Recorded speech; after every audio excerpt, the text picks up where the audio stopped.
Good morning, welcome to all. हमारी आज की कक्षा में आप सभी का स्वागत है। हमारी आज की चर्चा का विषय है अलंकार के भेद के अंतर्गत अर्थालंकार।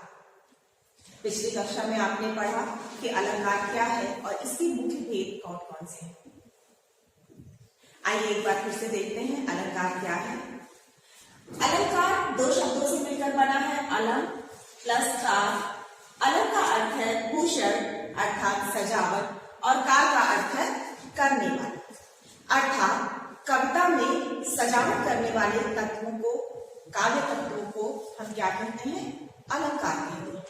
आपने देखा होगा स्त्रियां अपना सौंदर्य वृद्धि करने के लिए क्या प्रयोग करती है? आभूषण। इसलिए आभूषण को भी हम अलंकार कहते हैं। इसी प्रकार कविता में कविता के सौंदर्य को बढ़ाने वाले जो काव्य तत्व होते हैं उन्हें हम क्या कहते हैं? अलंकार।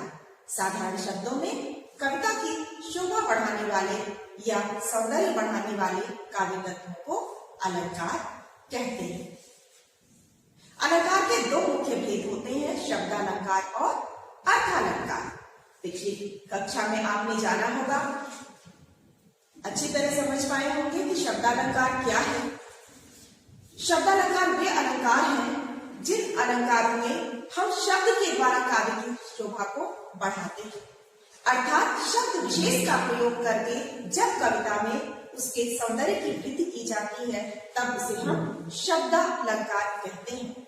इसकी विशेषता यह है कि यदि उन विशेष शब्दों के अर्थ पर उनके जैसा ही अर्थ प्रकट करने वाले अर्थात उनके समानार्थी कोई शब्द आप रख दीजिए तो उस कविता की शोभा नष्ट हो जाती है या वो कविता उतनी सुंदर नहीं लगती है जितनी उस शब्द विशेष के प्रयोग से लगती है। इसीलिए जब शब्दों के द्वारा हम कविता की शोभा को बढ़ाते हैं तब हम उसे शब्दालंकार कहते हैं। आज हमारी चर्चा का विषय है काव्य के भेद के अंतर्गत अर्थालंकार। जैसा कि नाम से ही स्पष्ट है कि जब अर्थ के द्वारा काव्य की शोभा में वृद्धि होती है तब उन तत्वों को क्या कहते हैं? अर्थालंकार कहते हैं। अर्थात किसी कविता में हम ऐसी भाषा का प्रयोग करते हैं कि उस भाषा के प्रयोग से उसके अर्थ सौंदर्य में वृद्धि हो जाती है और उस अर्थ सौंदर्य की वृद्धि के कारण कविता में चमत्कार उत्पन्न हो जाता है। और इस अर्थ वृद्धि के कारण उत्पन्न हुए चमत्कार को हम क्या कहते हैं? अर्थालंकार कहते हैं। क्योंकि यहाँ शब्दों के प्रयोग पर विशेष ध्यान नहीं दिया जाता, बल्कि कविता में ऐसी भाषा का प्रयोग किया जाता है कि पूरी कविता का अर्थ अलग से सौंदर्य युक्त होकर, समृद्ध होकर, चमत्कार युक्त होकर के हमारे सामने प्रकट होती है। इसीलिए अर्थ के द्वारा जब काव्य की शोभा बढ़ती है तब हम इसे क्या कहते हैं? अर्थालंकार कहते हैं। शब्दालंकार के अंतर्गत जो प्रमुख भेद है वो क्या है? अनुप्रास, यमक, श्लेष, वक्रोक्ति, वीप्सा इत्यादि अलंकारों को शब्दालंकार के अंतर्गत रखा जाता है क्योंकि इनमें शब्दों के अलग अलग प्रयोग के द्वारा काव्य की शोभा को बढ़ाई जाती है। लेकिन अर्थालंकार में अर्थ के द्वारा काव्य की शोभा बढ़ाई जाती है। इसके प्रमुख भेद निम्नलिखित है: उपमा अलंकार, रूपक अलंकार, उत्प्रेक्षा अलंकार, अतिशयोक्ति अलंकार, भ्रांतिमान, संदेह, अन्योक्ति इत्यादि। इन सभी अलंकारों में कविता के अर्थ के द्वारा सौंदर्य वृद्धि की जाती है। और आज हम मुख्य रूप से चर्चा करेंगे उपमा अलंकार और रूपक अलंकार की, कि कैसे कविता में उपमा अलंकार का प्रयोग करके और रूपक अलंकार का प्रयोग करके हम काव्य के सौंदर्य में वृद्धि करते हैं। आइए सबसे पहले चर्चा करते हैं उपमा अलंकार की। उपमा अलंकार और रूपक अलंकार, नाम से लगता है कि दोनों समान ही है, लेकिन दोनों में अंतर भी है और इसको समझने के लिए हमें दोनों को अलग अलग समझना आवश्यक है। सबसे पहले देखते हैं उपमा अलंकार क्या है। उपमा अलंकार वह अलंकार है जिसमें दो वस्तुओं की तुलना की जाती है और दोनों के गुणों की समानता के आधार पर दोनों का साम्य दिखाया जाता है। दोनों की तुलना की जाती है, यानी दो वस्तुओं का तुलना किया जाएगा और उसमें दोनों की समानता प्रकट की जाएगी कि एक वस्तु दूसरे के समान है। वहां पर क्या होगा? उपमा अलंकार होगा। इसकी प्रमुख विशेषता यह है कि समानता प्रकट करने के लिए हम सा, सी, से, सम, सरिस जैसे शब्दों का प्रयोग करते हैं, जिससे कि दोनों की समानता प्रकट हो सके। दोनों की तुलना करते हुए दोनों की समानता प्रकट करके ही हम अर्थ में चमत्कार उत्पन्न करते हैं। ऐसे स्थान पर उपमा अलंकार होता है। या यूं कहिए कि जिस काव्य में दो वस्तुओं की तुलना करके उनकी समानता प्रकट की जाए, वहां पर उपमा अलंकार होता है। आइए कुछ उदाहरणों के द्वारा इसको समझने का प्रयास करें। हमारा पहला उदाहरण है, मखमल के झूल पड़े हाथी सा टीला।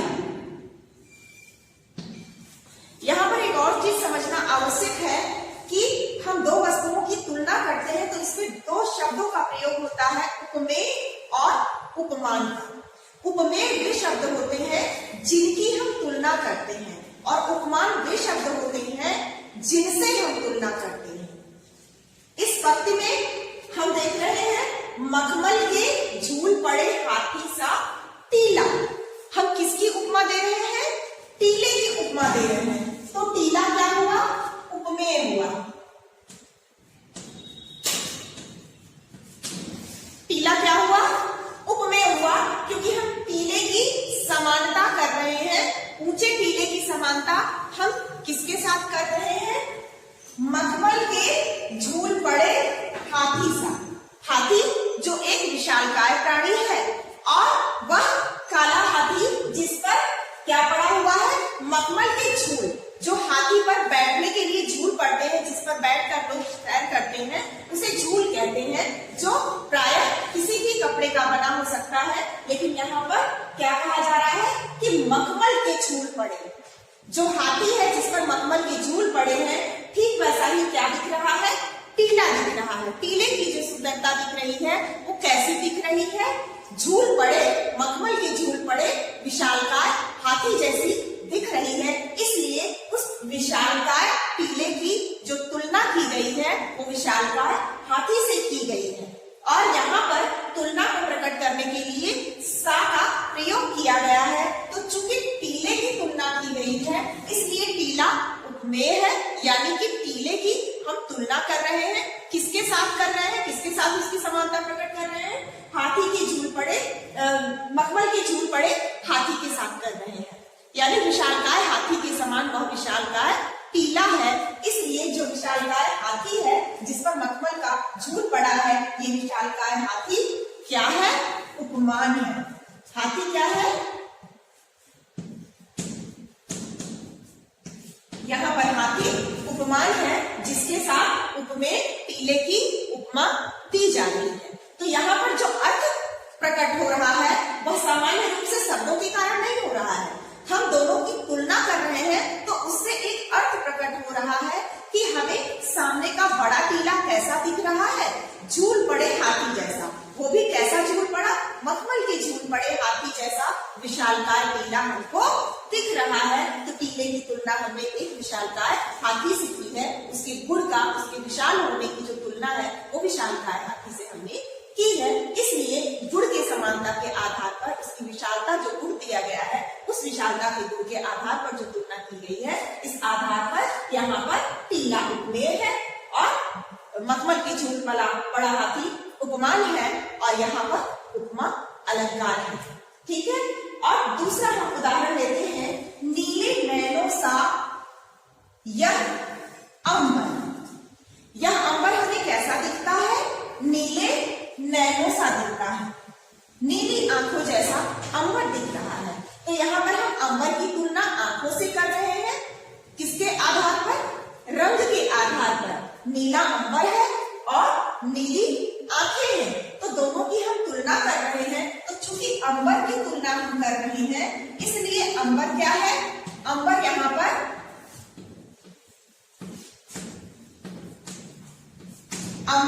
क्या है? उपमेय है, क्योंकि अंबर की हम तुलना कर रहे हैं। किसके साथ कर रहे हैं? आंखों के साथ कर रहे हैं। कैसी आंखों के साथ? नीली आंखों के साथ। तो दोनों में जो तुलना हो रही है किस गुण के आधार पर हो रही है? रंग के आधार पर हो रही है, क्योंकि जो नीला अंबर है वह हमें किसके समान लग रहा है?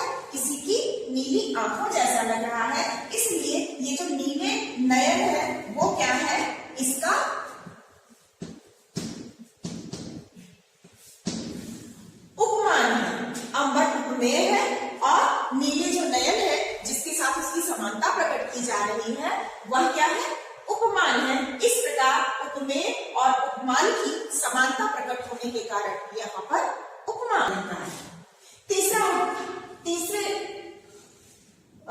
उदाहरण के रूप में हम बहुत सारी पंक्तियों को ले सकते हैं जिनमें सा, सी, से का प्रयोग किया गया हो और सम, सरिस जैसे पीपल, पात, सरिस, मन डोला। हमारा मन कैसे डोलता है? पीपल के पत्ते जैसा।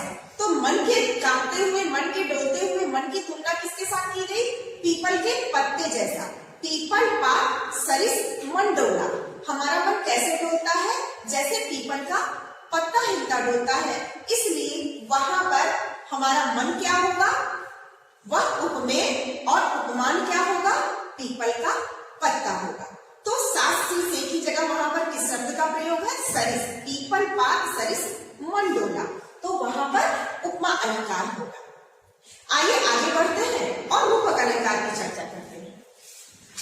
रूपक अलंकार में भी उपमेय और उपमान का प्रयोग तो होता है, यानी कि दो वस्तुओं की समानता तो प्रकट होती है, लेकिन यहाँ पर उपमेय में ही उपमान का अभेद्य आरोप कर लिया जाता है। यहाँ पर तुलना करके अलग अलग नहीं बताया जाता कि इसमें भी यही गुण है और इसमें भी यही गुण है। उपमा अलंकार में हमने क्या देखा कि टीले जैसी विशालता किसमें है? हाथी में है। टीला कैसा दिख रहा है? कितना विशाल दिख रहा है? जैसे एक मखमल की चूल बड़ा बड़ा हाथी। दोनों को अलग अलग विशेषता बताकर समानता प्रकट की गई है कि टीला भी विशाल है और हाथी भी विशाल है। इसी तरह अंबर भी नीला है और नीली आंखें भी है। दोनों क्या रंग के आधार में तुलना की गई है। लेकिन और मन की तुलना, पीपल, पात, सरिस, मन डोला, मन की तुलना किससे की गई है? पीपल के पत्ते की तरह। तो दोनों के गुणों को अलग अलग प्रकट करते हुए समानता दिखाया गया है। पर रूपक अलंकार में क्या होता है? उपमेय में ही उपमान का आरोप कर लिया जाता है, अभेद्य आरोप। उसको अलग अलग नहीं दिखाया जाता है, बल्कि उसी के रूप में दिखाया जाता है। आइए उदाहरणों के द्वारा इसको समझने का प्रयास करते हैं।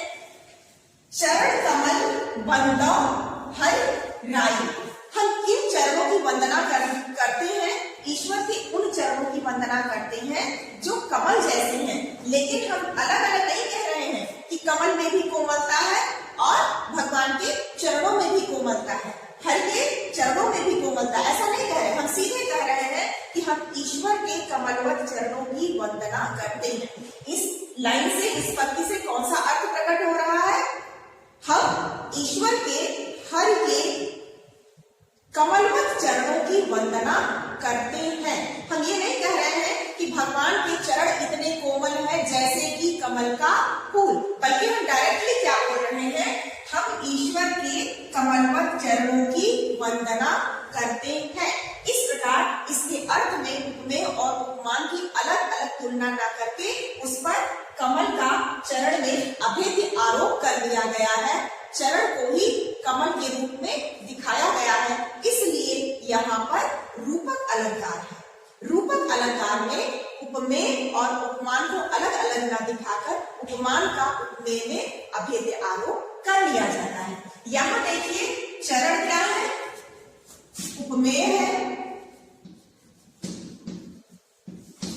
और कमल क्या है? कमल उपमान है।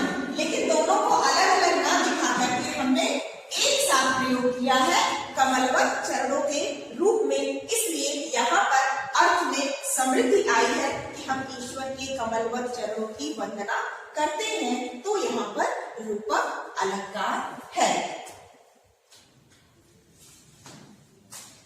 एक और उदाहरण है, मैया मैं तो चंद्र खिलौना लहू। यहाँ ये पंक्तियां बहुत ही प्रसिद्ध है, जिसमें बालकृष्ण अपनी मां यशोदा से क्या मांग रहे हैं? चंद्र रूपी खिलौना मांग रहे हैं। वह चंद्रमा को क्या समझ रहे हैं? एक खिलौने के रूप में समझ रहे हैं। इसलिए यहाँ पर रूपक अलंकार है। यहाँ चंद्रमा क्या है? उपमेय है और इसकी उपमा, इसका जो रूप समझा जा रहा है, चंद्र का जो गुणधर्म के आधार पर समानता प्रकट हो रही है, वह क्या है? खिलौने के समान। क्योंकि बाल कृष्ण जो बचपन में अभी बालक है, उनको अन्य खिलौनों की भांति चंद्रमा भी दिखने में एक चमकदार खिलौना लग रहा है, इसलिए खिलौने का इसमें अभेद्य आरोप हो गया है। खिलौना उपमान है और इसको ये नहीं कहा गया है कि खिलौना चमक रहा है इसलिए वह चंद्रमा के समान है, या चंद्रमा ऐसे चमक रहा है जैसे कोई चमकदार खिलौना, बल्कि यहाँ पर क्या कहा गया है कि मैया मैं तो चंद्र खिलौना ले हूँ, मुझे तो वही खिलौना चाहिए। कौन सा खिलौना? चंद्रमा खिलौना चाहिए। यहाँ पे चंद्रमा और खिलौने के अलग अलग गुण दोषों को प्रकट नहीं किया गया है और समानता नहीं दिखाई गई है उसने किसी गुण की, न तुलना की गई है, सीधे खिलौने को चंद्रमा बता दिया गया है और कहा गया है मुझे कौन सा खिलौना चाहिए?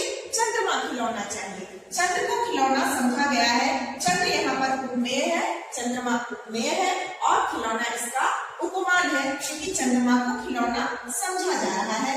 उसको जो बालकृष्ण है उन्हें चंद्रमा खिलौने के समान लग रहा है, इसलिए वो चंद्र खिलौना मान रहे हैं। इसी प्रकार एक अन्य उदाहरण देखते हैं। हमको जीवित करने आई वन स्वतंत्रता नारी थी।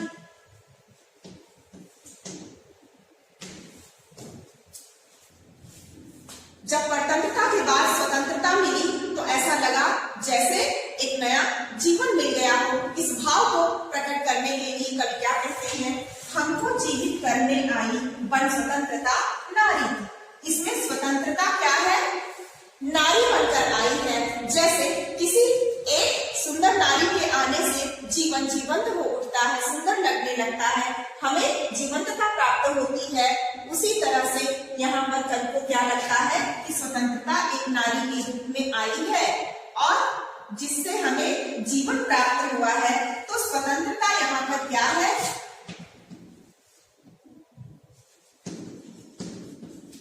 उपमेय है और स्वतंत्रता का जो गुणधर्म दिखाया गया है वह किस रूप में दिखाया गया है? नारी के रूप में जीवन करने वाला। तो नारी जो शब्द है वो यहाँ पर क्या है? उपमान है। लेकिन इन दोनों को अलग अलग न दिखाकर स्वतंत्रता को किस रूप में दिखाया गया है? नारी के रूप में दिखाया गया है, इसलिए यहाँ पर रूपक अलंकार है। जब हम उपमेय में उपमान का अभेद्य आरोप कर लेते हैं तब वहां पर रूपक अलंकार होता है। जब हमने नारी को अलग नहीं समझा, स्वतंत्रता को ही नारी समझा, तब यहाँ पर रूपक अलंकार है, क्योंकि स्वतंत्रता को हमने नारी के रूप में समझा। तो जो अर्थ प्रकट हुआ कि स्वतंत्रता किस प्रकार हमारे जीवन में आकर के हमें नया जीवन प्रदान करती है, एक नारी के समान, इसलिए स्वतंत्रता नारी बनकर आई है, ऐसा कवि को लगता है। तो यहाँ पर रूपक अलंकार। अब इन दोनों में थोड़ा सा अंतर जो है वह आपको आशा है समझ में आ गया होगा। उपमा अलंकार में हम उपमेय और उपमान की तुलना करते हैं और दोनों के गुणों में समानता प्रकट करते हैं, जबकि रूपक अलंकार में हम क्या करते हैं? रूपक अलंकार में हम उपमेय को उपमान के रूप में ही देखते हैं, इसको अलग अलग गुणों को प्रदर्शित नहीं करते। उपमेय में ही उपमान का अभेद्य आरोप कर लेते हैं, उसको उसी रूप में दिखाते हैं, तुलना करके अलग अलग नहीं दिखाते, उसी रूप में दिखाते हैं। इसीलिए इस अलंकार को क्या कहते हैं? रूपक अलंकार कहते हैं। इसमें कहीं भी शब्दों का, विशेष शब्दों का जिक्र नहीं किया गया है कि ये शब्द हो तभी ये शोभा बढ़ेगी, अन्यथा नहीं बढ़ेगी, बल्कि इन पंक्तियों का जो अर्थ निकल करके आ रहा है उसके लिए किस भाषा का प्रयोग किया गया है कि उनका अर्थ विशिष्ट हो गया है, इस आधार पर इन्हें अर्थालंकार के अंतर्गत समझा जाता है। अगली कक्षा में हम अर्थालंकार के अन्य भेदों की चर्चा करेंगे। तब तक प्रतीक्षा कीजिए।